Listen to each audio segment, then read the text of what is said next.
Recently কুমিল্লাকে নিয়ে জরিপ হয়েছে, পুরো বাংলাদেশে যত জেলায় পরকীয়া হয় কুমিল্লা 1 নম্বরে আছে। এটা কিন্তু আবার আমার কথা না, আমার কথায় আপনি রাগ করবেন না, এটা জরিপে দেখা গেছে।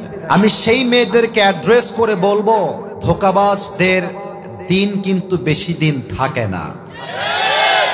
যেই মেয়েরা স্বামীকে বাদ দিয়ে পরপুরুষের সঙ্গে প্রেম করেন, আমি আসিফ হুজুর একটা কথা আপনাকে ইনশিওর করে বলবো, যদিও এটা অনেক তিতা, শুনলেই মনে হবে এত তিতা কথা আসিফ হুজুর বলল কেমনে। বিবাহিতা মেয়েকে কেউ কখনো মনের জন্য ভালোবাসে না, একমাত্র দেহের লোভে তারা ভালোবাসে।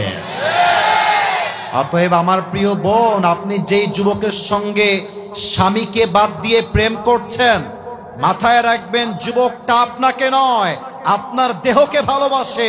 ওর স্বার্থ উদ্ধার হয়ে গেলে সে আপনাকে ছেড়ে দিবে।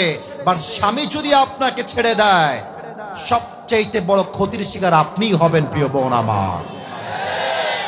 কারণ কি, ডিভোর্স হলে পুরুষের আহামরি কোনো ক্ষতি হয় না, সব ক্ষতি হয় একজন মেয়ের। কারণ সমাজে ডিভোর্সি মেয়ের আহামরি কোনো দাম নাই। কেন দাম নাই? 1 নাম্বার, পুরুষের কাছে নারীর সতীত্ব অনেক দামি জিনিস।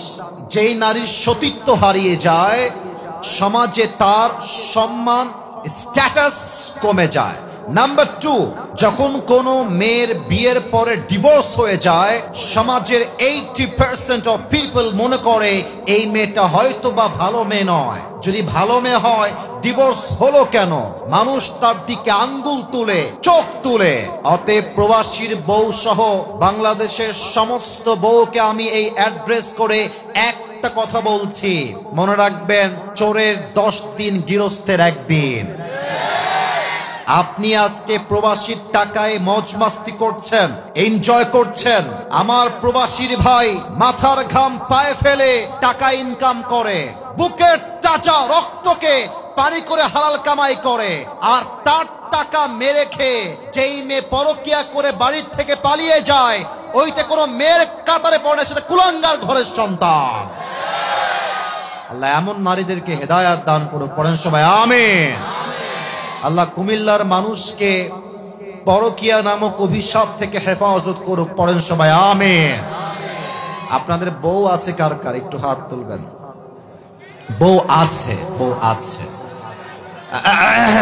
আচ্ছা হাত নামান, হাত নামান। আর আপনাদের বউ নাই, সিঙ্গেল কারা, তারা হাত তোলো। কি সবাই তো সিঙ্গেল, আপনাদের বউ নাই?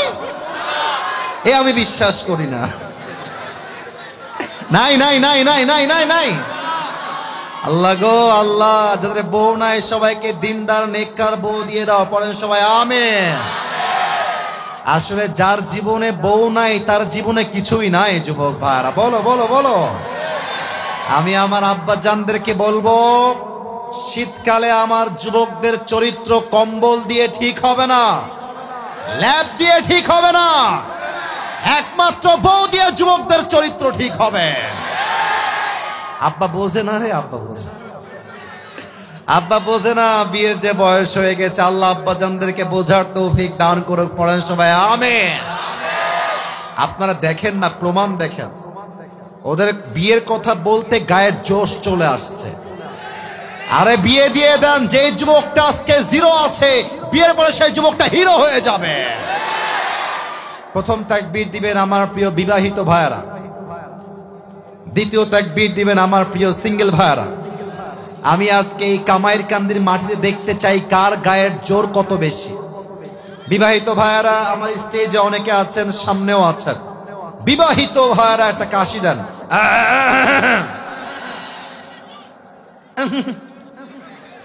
গায়ে জোর নাই, তাও দেখা যাক কেমন পারেন আপনারা। সিঙ্গেলরা চুপ থাকবা, বিবাহিত ভাইরা তাকবীর দিবেন।